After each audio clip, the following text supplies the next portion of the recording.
árbitro electoral ha sido motivo de debate en los últimos años y especialmente cada que hay una nueva reforma electoral, como fue en este sexenio 2018-2024, que nuevamente se plantean cambios al árbitro electoral. Para conocer al árbitro desde adentro, me da un enorme gusto y me siento muy honrado de estar con el doctor Leonardo Valdés Zurita, presidente del Instituto Federal Electoral, que es el antecedente directo del ahora Instituto Nacional Electoral. ¿Cómo está, doctor? Muy bien, muchas gracias.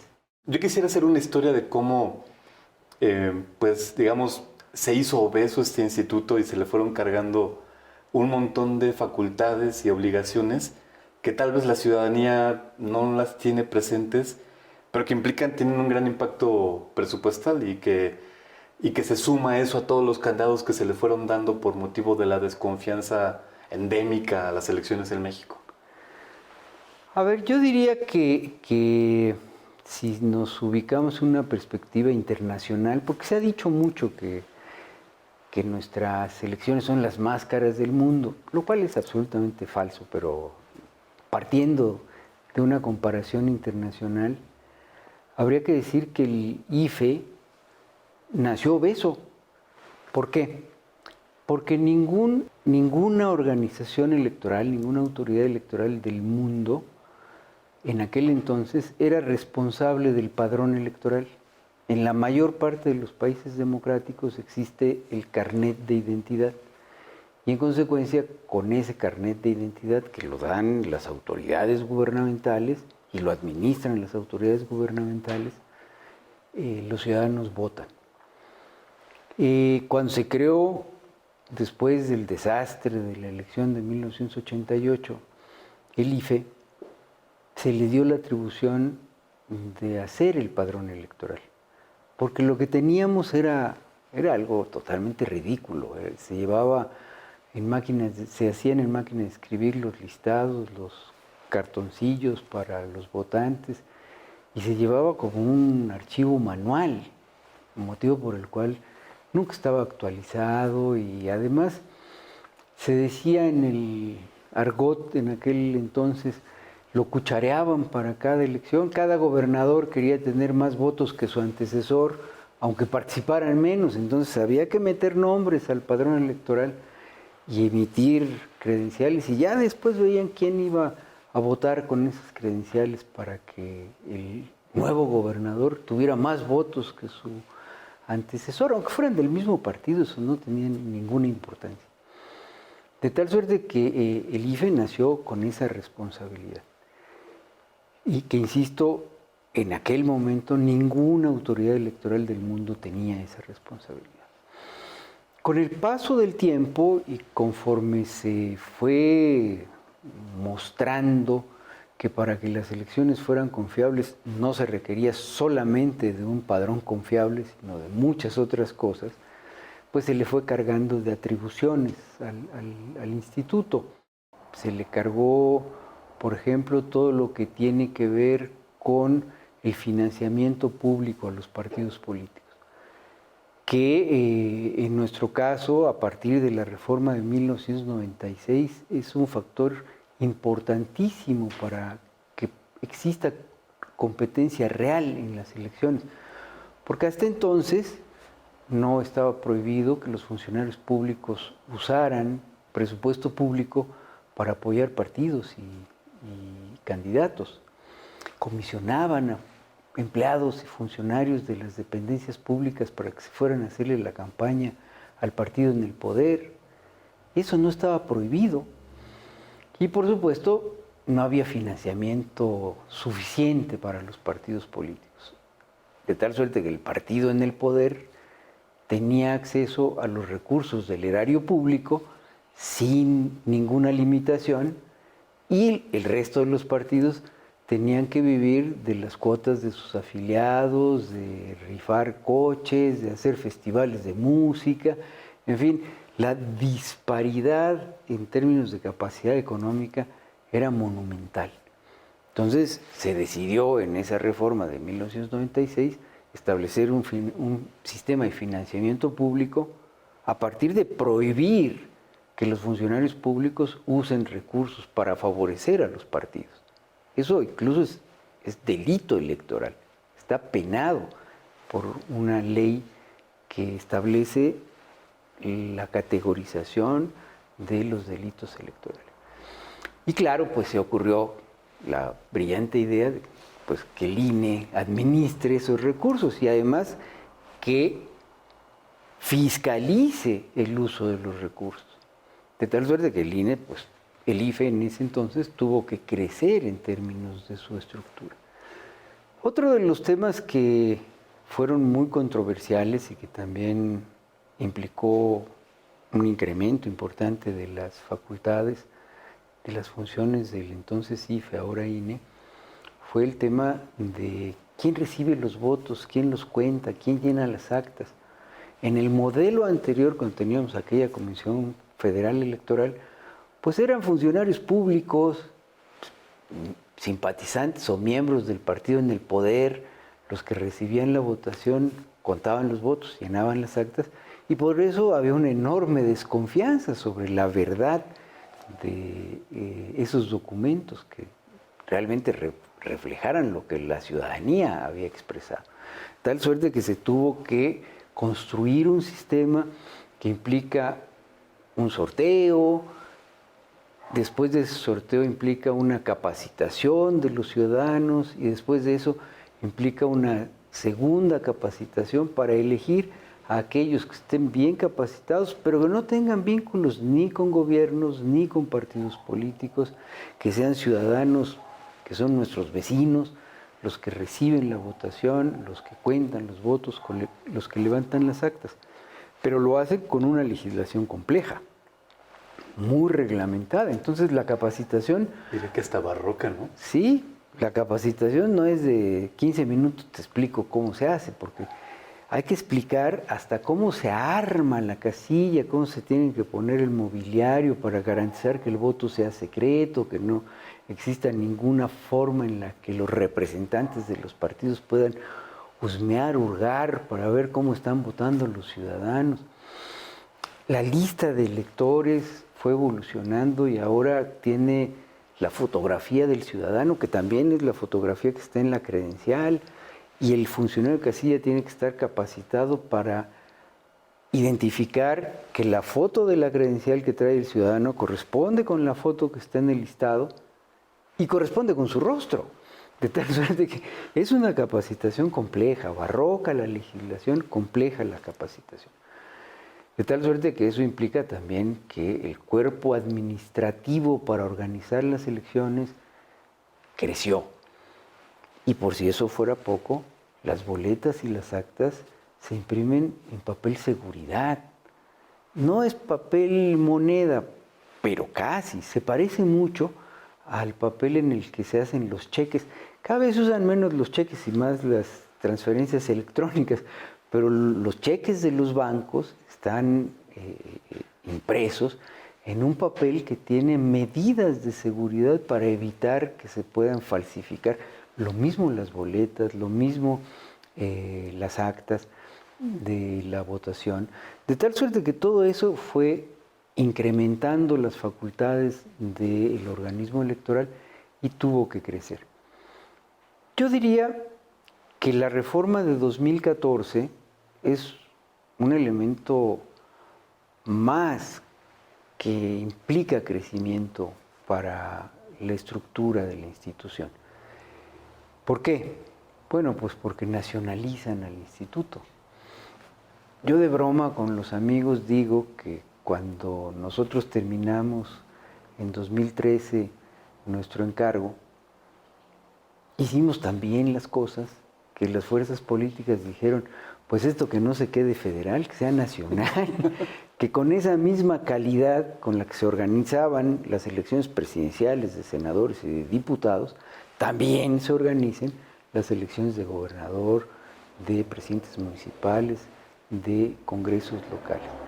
Y esa nacionalización pues implicó un crecimiento muy importante de la estructura que yo diría es la columna vertebral de la institución, que es el servicio profesional electoral.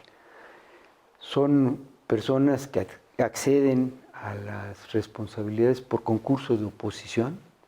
Ahí no hay amiguismo, no hay recomendados, se hacen convocatorias públicas, se hacen exámenes y quien gana la posición accede. Pero además, para hacer la carrera, porque es un servicio civil de carrera, para hacer la carrera...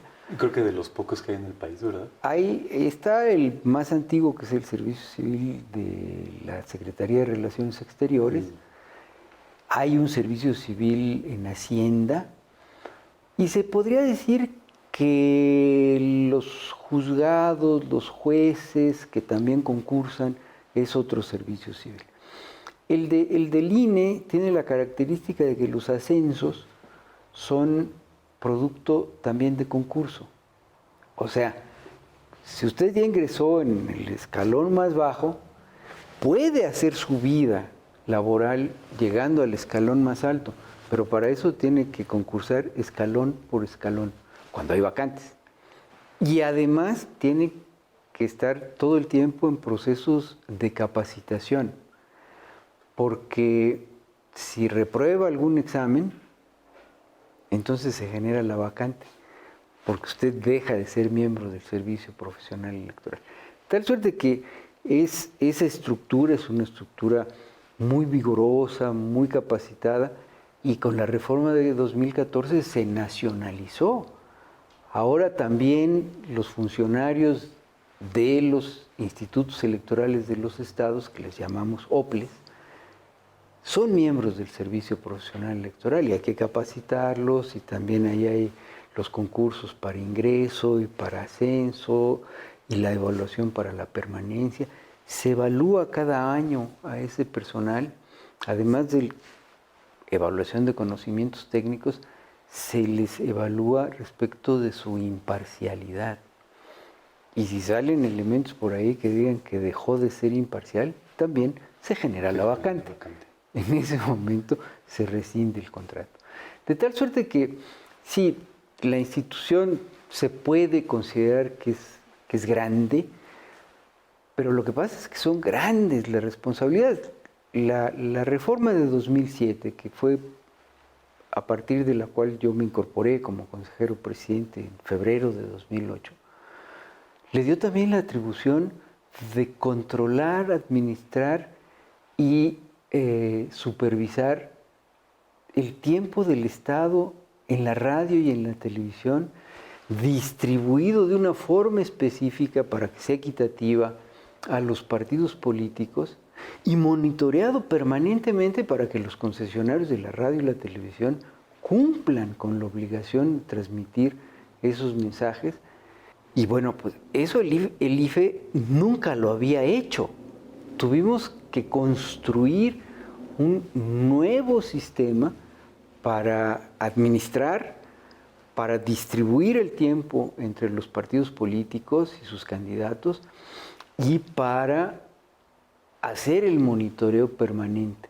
De tal suerte que eso pues también implicó un crecimiento muy grande de la estructura de la institución, y es un sistema que sigue vigente. Ese sistema que creamos en 2008, que se probó por primera vez en la elección intermedia de 2009, es el mismo sistema que ahora administra el INE y que ha dado muy buenos resultados, porque la verdad es que a pesar de que los concesionarios y permisioneros estaban muy enojados porque dejaron de vender ese tiempo, que lo vendían muy bien.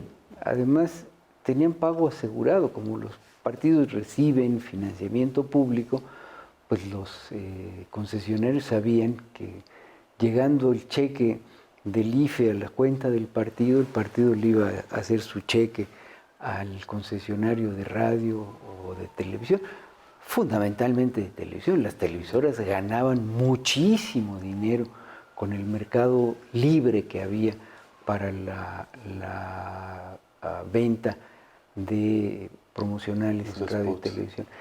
Ese era un elemento también que desequilibraba la competencia, porque los partidos con más dinero pues tenían más tiempo, compraban más tiempo, los partidos con menos dinero compraban muy poquito o nada. Y las televisoras pueden decir, a ti no te ven. No, porque la ley les obligaba a vender, e incluso la ley establecía, eso desde antes de la reforma de 2007, que se tenía que hacer público el catálogo de precios. Y formalmente le vendían al mismo precio a todos los partidos. Pero la verdad es que usaban el criterio que usan, que han usado siempre, que siguen usando, en el mercado comercial, en el mercado de publicidad, que son estas bonificaciones. Tal suerte que si un partido llegaba a comprar muchos minutos, le daban algunos minutos de bonificación. Sí, al mismo precio que al partido que compraba pocos minutos, pero a ese no le daban ninguna bonificación. Además, el que compraba muchos minutos, le permitían que pagara a plazos. Abonos chiquitos. Era un partido rico, y era rico porque tenía votos, no iba a perder el registro. A los partidos pequeños, cuyo registro estaba en riesgo en cada elección, les pedían que pagaran por adelantado. Y si no les pagaban por adelantado, no les transmitían. Tal suerte que fue mucho el enojo de las televisoras, de algunos concesionarios de la radio, pero el sistema que diseñamos funcionó e insisto, sigue vigente y ha sido un elemento para equilibrar la competencia. Hoy ya no se puede usar esa ecuación que en los Estados Unidos se hizo famosa, que el candidato que tiene más dinero gana las elecciones. En México ya no es así. No es el partido que tiene más dinero el que gana las elecciones. Ha habido alternancias en las que el partido que está en el gobierno, que tiene más dinero, pierde las elecciones. Tal suerte que creo que sí se logró un avance democrático importante al hacer más equitativa la competencia. Pero eso hizo que pues, el INE tuviera que contratar más personal, cada vez más personal. Y creo que hay rutas para adelgazarlo. Yo siempre he pensado que el INE es suficientemente musculoso. Sí tiene un poquito de grasa.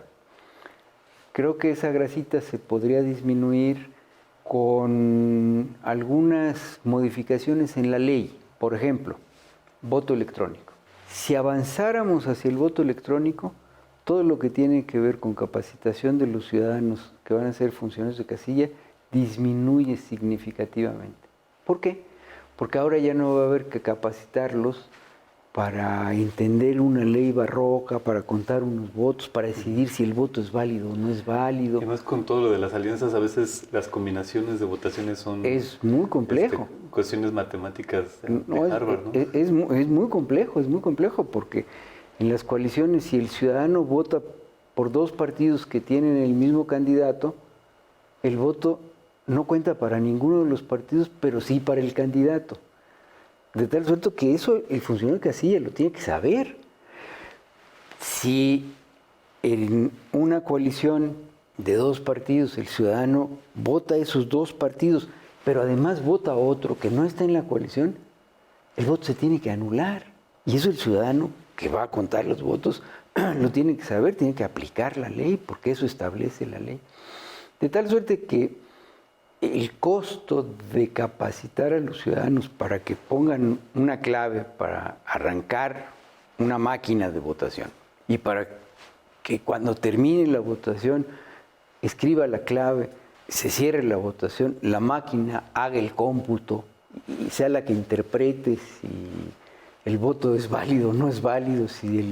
Y es más, los errores del ciudadano se pueden prever y se pueden evitar con la votación electrónica, porque todos los sistemas electrónicos, una vez que el ciudadano estableció sus preferencias, le preguntan si quiere confirmar esa preferencia o si la quiere cancelar, y le puede advertir, oiga, esa preferencia que usted hizo de dos partidos que están en coalición y otro que no está en coalición, va a anular su voto. ¿Quiere usted anular su voto? Confirme. Si usted no quiere anular su voto, entonces corrija. Es un candado contra los arrepentidos. Claro. De tal suerte que, digamos que por esa ruta habría la posibilidad de disminuir costos. Y hay muchas otras cosas en las que habría posibilidades de disminuir costos, pero sin sacrificar el profesionalismo, sin sacrificar la objetividad, sin sacrificar la imparcialidad y sin sacrificar el valor fundamental de un sistema democrático, que es que los ciudadanos tengamos confianza y que nuestro voto se cuenta bien y que tiene consecuencias sobre quién nos gobierna. Yo diría que esa es la ruta que tendríamos que estar discutiendo y lamentablemente en la reciente reforma electoral, pues eso no fue lo que se discutió, se discutieron otras cosas. Claro. Hace un momento mencionaba pues a uno de los poderes que les llaman fácticos, y que entiendo ejerció presión. Yo recuerdo ver muchas portadas con su rostro en aquellos años. Para entender un poquito cómo es el papel de alguien que preside un órgano electoral, pues a qué tipo de presiones se ve sometido, como de los poderes mediáticos, pero hay otras presiones, hay llamadas, hay insinuaciones, no sé, y que hay que decirle, oye, pues, te voy, como ahora que es el béisbol, el deporte de moda, no, te voy a batear porque, pues no. Hay muchas presiones. Los consejeros electorales tienen que estar preparados para recibir presiones. Esa es una parte de su responsabilidad sobre la cual, si no están conscientes cuando son designados, al mes van a cobrar conciencia, porque desde el día 1 los van a presionar. ¿Quiénes presionan? Y presiones muy diversas. Presionan los actores que tienen intereses. En el caso del modelo de comunicación política, pues la presión de la Cámara Nacional de la Industria de la Radio y la Televisión fue constante y muy fuerte. Y bueno, pues las portadas de esa revista Vértigo que publica TV Azteca y que en la portada salía mi rostro y decían que yo era un gran corrupto. Y ellos no me estaban atacando a mí, estaban haciéndole publicidad a su revista cuando la sacaban a cuadro para promover la venta de su revista. Pero el funcionario electoral tiene que saber que eso es así, que esas presiones existen y que pues no hay que engancharse en ellas. Presionan los partidos, un día sí y otro también. Y presionan desde cosas nimias como quiero tener una oficina más grande que los otros. ¿Es en serio? Sí. Digo, cosas nimias. Sí.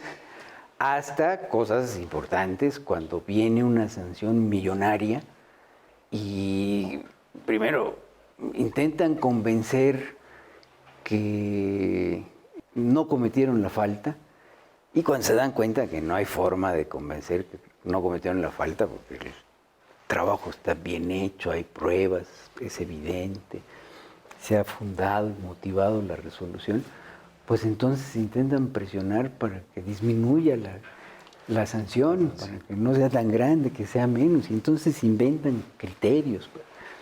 Mira, si esto lo tasas de esta manera, entonces disminuye. Presionan también cuando se van a tomar decisiones que son relevantes para el proceso electoral, por ejemplo, para organizar los debates. Les encanta presionar para que el puntero esté lo más cuidado posible.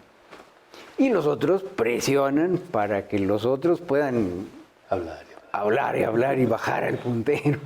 Como si el debate realmente cambiara la preferencia electoral de las personas. Está probado que no es así. El debate da información.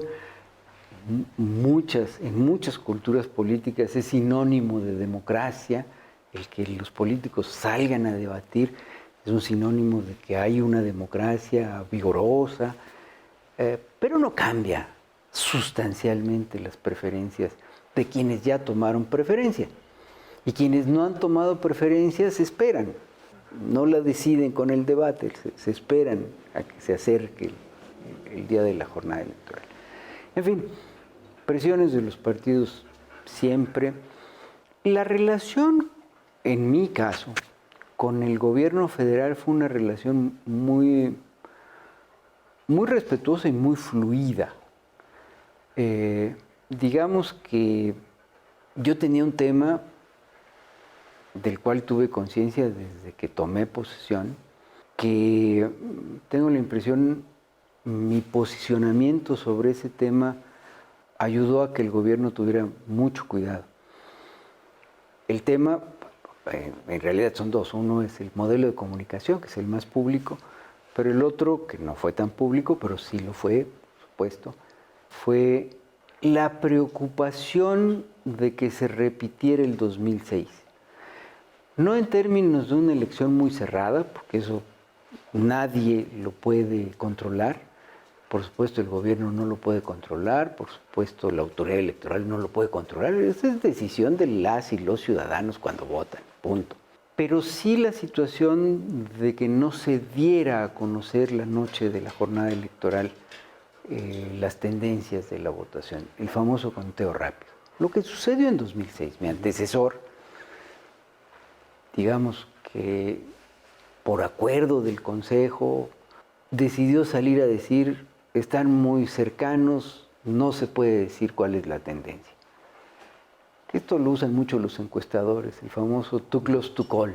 Sí. En Estados Unidos. El empate técnico. El empate técnico. Estados Unidos, en donde el cómputo de las tendencias los hacen los encuestadores y no la autoridad electoral, que se tarda meses en saber el resultado de la elección. Los programas televisivos es lo que anuncian, ¿no? Si hay diferencia amplia, ya dicen quién va ganando, y si la diferencia es corta, entonces too close to call, y no se queda en incógnito.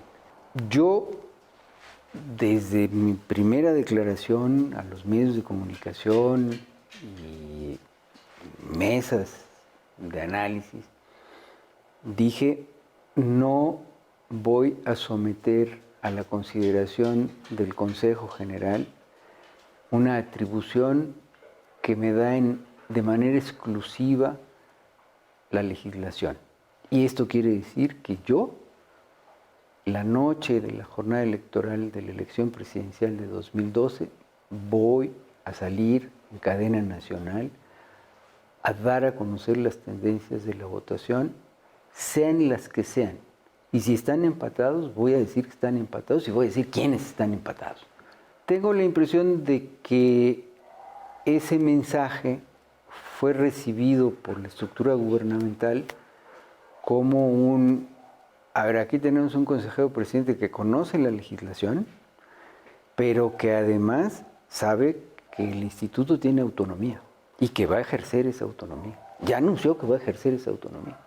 Creo que el problema en 2006 se gestó cuando el consejero presidente aceptó que fuera el Consejo General el que decidiera si salía o no salía. Y era una atribución exclusiva del consejero presidente. Y ese fue mi mensaje, claro, directo. De tal suerte que presiones nunca recibí previo a tomar decisiones, porque la estructura gubernamental sabía que no se iban a topar con pared. Los partidos intentaban, es su chamba, es su trabajo. Hacen su luchita. Muchos actores intentan, pero desde el gobierno ninguna presión antes de tomar decisiones. Sí hubo un caso en el que hubo mucha molestia, porque en unas elecciones locales que hubo en 2010, el presidente Calderón salió en cadena nacional a informar de un acontecimiento muy lamentable, cuestión de crimen organizado, personas que fallecieron, vehículos que fueron incendiados en Tamaulipas, en el norte de Tamaulipas. Y esa cadena nacional se produjo pues, en todos los estados, incluso en aquellos que tenían elección local. Y pues no faltó el partido que trajo la queja y ofreció como prueba nuestras grabaciones, porque nosotros grabábamos todo. Entonces hicimos la investigación emplazamos a la presidencia de la República para que alegara lo que a su derecho convenía, y quien era entonces el abogado de la presidencia desestimó y dijo, no, es un órgano administrativo, no nos puede sancionar, no vamos. Entonces no alegaron lo que a su derecho convenía, como dicen los abogados, no contestaron la demanda. Nosotros actuamos con el expediente, con lo que obraba en el expediente, y con ese expediente pues declaramos que el presidente de la República había violado la Constitución. Fue la primera vez que se declaró en México que un presidente de la República había violado la Constitución. Y también mostramos que jurídicamente no había forma de sancionarlo porque no había ninguna figura establecida que permitiera sancionarlo de alguna manera, con alguna multa. No había forma. Ni una amonestación, una reconvención. Ni una amonestación, no había forma. Digamos, los abogados dicen que hay legislación imperfecta. Cuando se define la falta, pero no se define la sanción, es legislación imperfecta. Y aquí, violar la Constitución en materia de comunicación política, como se había establecido en la reforma de 2007, pues estaba en la Constitución, estaba en la ley esa violación y la podían realizar los funcionarios públicos. Pero los funcionarios públicos de menor nivel podían ser sancionados por su superior. O sea que cuando encontramos otros funcionarios públicos que hicieron cosas parecidas, la sanción era notificarle a su superior jerárquico para que lo sancionara eventualmente. Pero acá no había superior jerárquico, era el presidente de la República. Por supuesto que le molestó muchísimo. En esas semanas había cambiado de secretario de Gobernación. Me invitó a desayunar para presentarme al secretario de Gobernación, que era la secretaría con la que hacíamos la relación más cotidiana. Gobernación ayuda mucho en los temas de seguridad que el IFE-INE requiere para la capacitación de los funcionarios y para la instalación de las casillas. De hecho, se establece una mesa en la que acuden la Secretaría de la Defensa Nacional, la Secretaría de Marina, en aquel entonces la Policía Federal, la Secretaría de Gobernación, Comisión Federal de Electricidad, porque es seguridad, pero también que no se vaya la luz. Logística. Seguridad y logística. La Secretaría de Comunicaciones y Transportes. Es una mesa interesante y a esa va el secretario general, el secretario ejecutivo del instituto, y pues ahí se ven los temas para que cualquier contingencia que exista se supere. Entonces, la relación con el secretario de Gobernación es importante y por eso me invitó a desayunar, me lo presentó y después de eso pues sacó el tema de la sanción y me dijo, oiga, presidente, pero sucede que era una situación muy grave lo que sucedió y pues era una emergencia nacional, era de interés nacional que las y los ciudadanos estuvieran enterados y yo cumplí con mi obligación. Le dije, mire, señor presidente, es posible que usted tenga razón. Es más, yo comparto su opinión de que era una situación de emergencia nacional. Nada más que eso no estuvo en el expediente. Y usted y su secretario de Gobernación, que son abogados, saben que el juzgador juzga a partir de lo que obra en el expediente. ¿Y por qué no estaba en el expediente? Pues porque su consejería jurídica nunca fue a contestar la demanda. Si hubiera contestado con esos argumentos, hubiera dado pruebas, igual hubiera sido otro el veredicto. Pero pues eso no obraba en el expediente. Se puso muy serio, me dijo, tengo que hablar con el consejero jurídico. Está bien, si ya no hay más que tratar, yo ya me voy, señor presidente, porque ya me presentó el secretario de Gobernación, yo ya no tengo nada más que hacer aquí. Es una anécdota, pero sí da muestra de que, bueno, también los gobernantes, cuando se les señala que han cometido infracciones, pues se molestan y también intentan presionar. Y bueno, hasta los reporteros presionan. Cuando quieren la exclusiva, Sí. también van y Yo pecado. piden la exclusiva. Y el consejero electoral tiene que estar capacitado para vivir esas presiones, para administrarlas y para entender que pues no son cosas personales, son cosas institucionales y que uno está ahí porque está desempeñando un rol institucional que un día se va a acabar, por suerte, y que bueno, ya cuando pase eso ya no va a ser uno presionado, ya va a poder uno vivir su vida en paz y tranquilo. Pero mientras está uno en el encargo, las presiones sí son fuertes y sobre todo cuando viene una elección presidencial, pues crecen. Y hay que aguantar. Hay que aguantar.